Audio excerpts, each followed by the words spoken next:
talking of antigens and antibodies, let's see how I can use antigens and antibodies to do the work. In this case, I can, okay, I go again to this, but also Yuval again, no? If I'm not wrong, spoke about antigen and antibody link that is very, very much reliable, selective, so it works very well. So I skip this. What I just want to tell you it is that, of course, I have antigens linking to antibody with a perfect matching of codes, okay? So I can decide which ones. And the most famous reaction, that it is used inside biochemistry for detecting antigen and antibody links, it is with ELISA. ELISA, and this is the basic concept that we will use for building logic gates.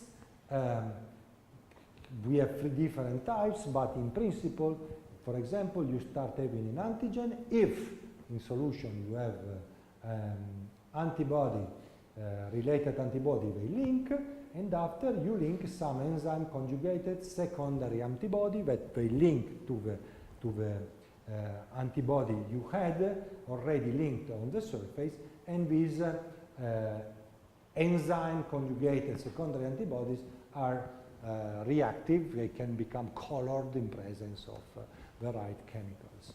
You can do a complementary thing, so to start from antibody, add antigen, add again the conjugated secondary antibody, and have again the reaction. So only if you have antigen antibody and secondary antibody present in solution, you have a change in color. You can also have a competitive ELISA, but it's not our case. So going to now show you very quickly, because now that I guess the concept you have it, no, of what I can do. In this case, it was built with what is named biofuel cell logically controlled. In this case, they used DNP, so 2,4-dinotrophenyl, okay, antigen, then another antigen, the NT, the 3-nitro-L-tyrosine, that is loaded on BSA. So to analyze, the inputs are the antibodies NT-DNP and NT-NT, okay. The concept is well summarized in this plot, where you have your HSA here down. You have the antigen. Then you have the primary antibodies that link on this. You can have goat and rabbit antibodies. Both of them can link. Both of them, they are labeled with HRP. That is a very important and famous enzyme that produces current in an electrochemical cell that has a very good oxidation in presence of oxygen. And so in this case, you see you built a hole, because you built, if this is linked or this is linked, you have an electrochemical current, and so you built a hole based on this plane with these links, okay? Different from enzymes, but it is related to an ELISA basic. And you see here how, depending on the signal, you can have an exit voltage higher or lower. Here it is shown how, if I have one of the exit good, if one of the input good, the current, in this case the power, it is quite high. So again, so for ending this presentation, we understood DNA, we understood how to use enzyme, we understood how to use antibodies. Let's see how to use cells for building computing machines. The cells are the most complex, you can imagine, biomolecule, because they are very much complex, and so proportionally they can make really huge computational work for us. They are a little bit noisier and more difficult, but in other sense of cellular computing circuit. But live cells, of course, because they are robust, because they must survive, they are resilient to environmental damage. Because enzyme and DNA, they cannot repair themselves. What is fantastic of cells is that they are able to repair. And they are able to replicate themselves. So this is a fantastic opportunity that I have.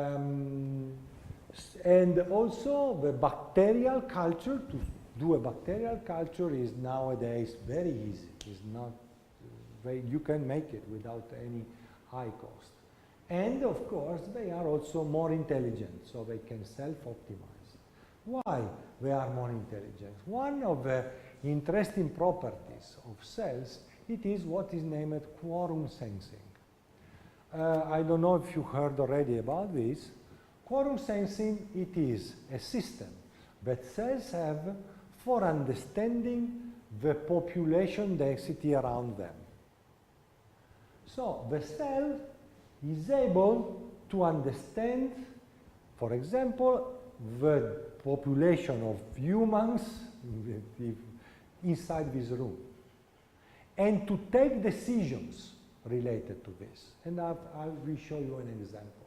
So this means that I have everything. I already started telling you. I have the sensing, I have the elaboration, I have a decision, and I have the actuation. So they have a cell-cell communication, and this is what is named quorum sensing. And let's take, for example, this bacteria named Pseudomonas aeruginosa.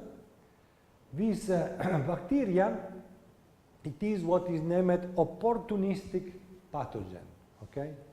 Because it detects the population density around, and it decides when to trigger its work. Means these bacteria, they build, where is okay, it forms biofilms. So the biofilms on the tissue, that can be dangerous for, you know, a tissue with a biofilm protecting maybe cannot survive, so it can be dangerous. But what the cells do in this case, they start building the biofilm only when enough other similar cells are close. Before, they don't do anything, they wait. So imagine there is a lot of intelligence, and they are using everything. They are sensing the surrounding. When they detect that there is enough population of similar cells, they say, okay, we are powerful enough to start. Because if we start now, we will be successful, because of course the body will react. The biological system probably will react to the bacteria. So we are enough for winning. Okay? It's incredible, but they make it. So imagine when we will be able to exploit cells. So these people started to do, of course, few first examples. In this case, in this system, they use quorum sensing for build an AND gate. Guys, it is a very, I don't want to define it stupid because it's not stupid, but very simple example, okay? But just to show you that, now I hope that it's clear how I make it. I put my cells and my are named regulatory system, regulatory compounds that triggers the reaction. If this first and this second one are present and the cells are present, I generate phenazyne, and so I generate, from phenazyne are generated in electrochemical cells electrons, and so I have a current. So I don't go in details, it's useless to do it. But what you see here, same principle as before, but here I am using cells instead of enzymes. For doing this, few very interesting, in this case, examples that were done in general. Okay, this was the first example was done with DNA, doing a biomolecular lock. So in this case, this is the paper, was published in this paper. So in this case, was used DNA, again. The absence is 0, the presence of DNA is 1.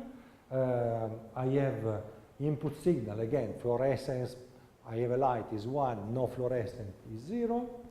They're used silica nanoparticles for attaching the DNA on the top, and this is the concept. So it's a locker, means if I have A, B, C, D in sequence, it works.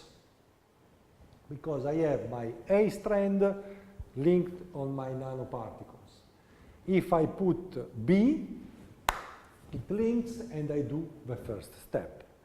If I clean everything and I put C, it links and I have again the extension. If I clean, I put D, I have extension.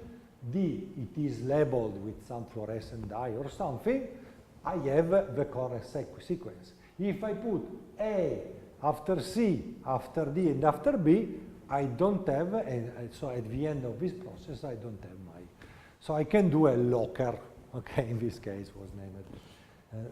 There are, and these are, okay, the signals obtained out in only, because, you know, again, in biology, what is important from this plot that I want to show you is that, you see, you don't have 0 signal.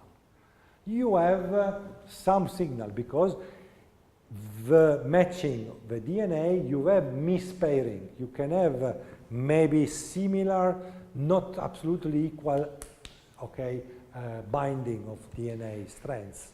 So, but of course the efficiency is lower, and so you recognize it with a different in output signal. As the last example, also, people used cells in this case for doing, used antibody, so an immunochemical system, antibody and antigen as a steganographic system.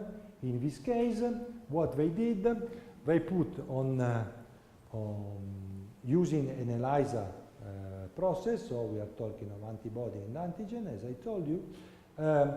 They put on the top of this glass slide TMB and NPP molecules, and if they are both present, I have a color. If they are not both present, I don't have a color. Okay, this is the principle in ELISA's process. What was used this? It was used in this way. So, if I have my, they put here wells. So, and all these wells, just some of them have both antibody. So I put these antigens, okay, on the top, anti-human and anti-cat EGC. If I have on the top my antigens and antibodies, so I have a link, antibody, antigen, I have a color. If not, I don't have it. And they did, in this case, they coded the name of the university, Clarkson University. What of interesting they did, they use it in paper. So in paper, they put these molecules. So you have a blank paper, where you don't see anything. And because you can really put antigen and antibodies very much different, so you cannot, what they say, it is that the spots are shown if I have the target. But, sorry, If I have, you see, I have two spots, I have a color. If I don't have it, I don't have it. But what they did, I was thinking it was written, but it's not, I remember, they put these two proteins, antibody and antigens, but also many others.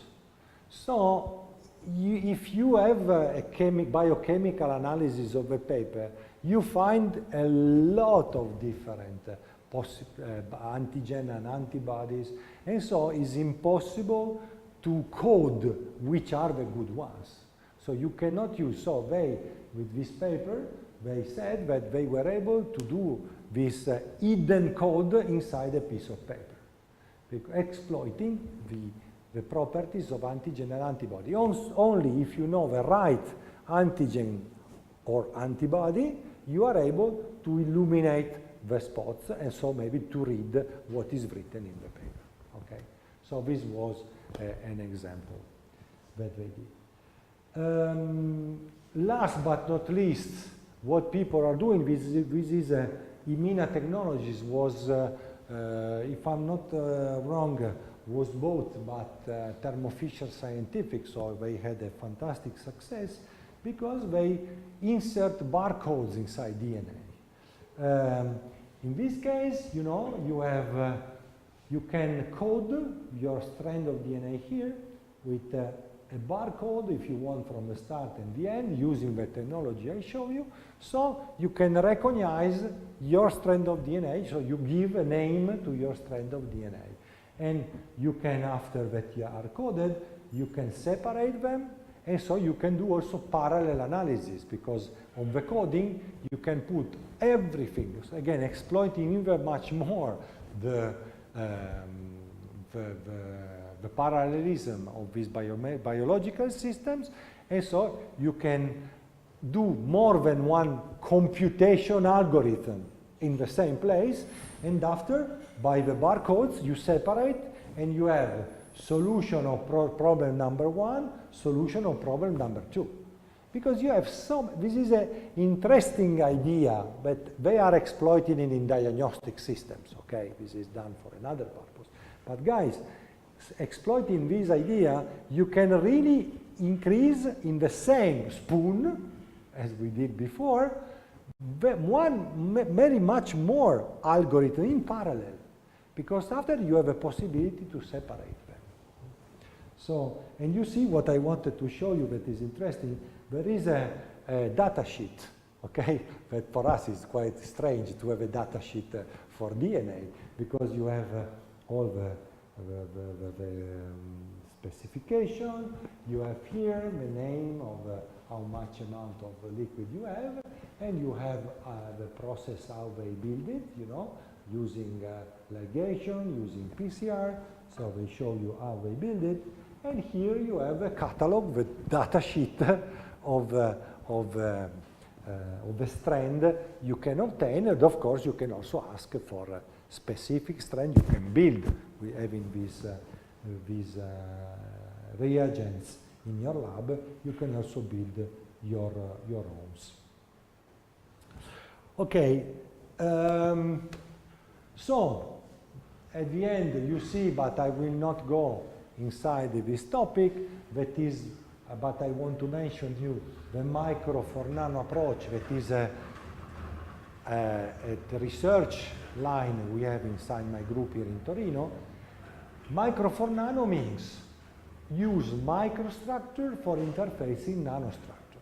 So a lot of people in the world are working, and also some good colleagues with which I'm cooperating, and one of them is Sandro Carrara, that this afternoon will be the last but not least, professor of this course, are trying to use microstructure, microelectronics, CMOS, in this case we use CMOS for interfacing biological molecules. I have active cooperation with also the hospital here, also UCLA, but here is closer, in a hospital to biotechnology, not the hospital, in biotechnology group, where we are putting cells on the top of CMOS circuit. So we use the last layer of metal for building electrodes. As I always say, I'm an electrical engineer. I'm a simple man. I need currents, voltages, capacitances, resistance, sometimes inductances, but not so much. So having this simple and few information, I can elaborate what is happening on the top of my CMOS chip in terms of cell culture, so it can be applied to organs on chips. I don't want to go in details of it, but again, people are working for using the actual technology, micro level mostly, to interface. Cells are micro, but proteins, DNA are nano, so to interact with these methodologies. In my opinion, this is a step that is a must now. We must do it for studying and understanding the things. But if, because all what I told you can be a complete waste of time, I tell you. Because all these technologies are so unique, so new, that who knows if they will be successful. So, but from my point of view, they are very interesting to be studied. They can be successful, and the success will be if maybe we exclude the actual technology and we exploit 100% nature. So maybe, I was saying, in a spoon I have a reaction. To read it, maybe also in a long term, I will have a CCD camera detecting the light I have from it, out from it. Okay, but in my spoon, I did a huge number of algorithms and decisions. And maybe I have the last detector. So I don't want to say that the future is a mixed solution of both approaches, the actual and these new ones. But by sure, we have to think to leave a little bit out the biologic, the standard silicon-based technology, and to move a little bit more, exploiting much more, because they are, I hope that this lecture today, I show you how much are powerful these biological systems. Okay, so if you don't have questions, maybe one question is, are you crazy? Yes, I'm crazy, but I was very happy to share with you these ideas, maybe for inspiring in the future, maybe some innovative solutions. Okay? Thank you for today. Thank you.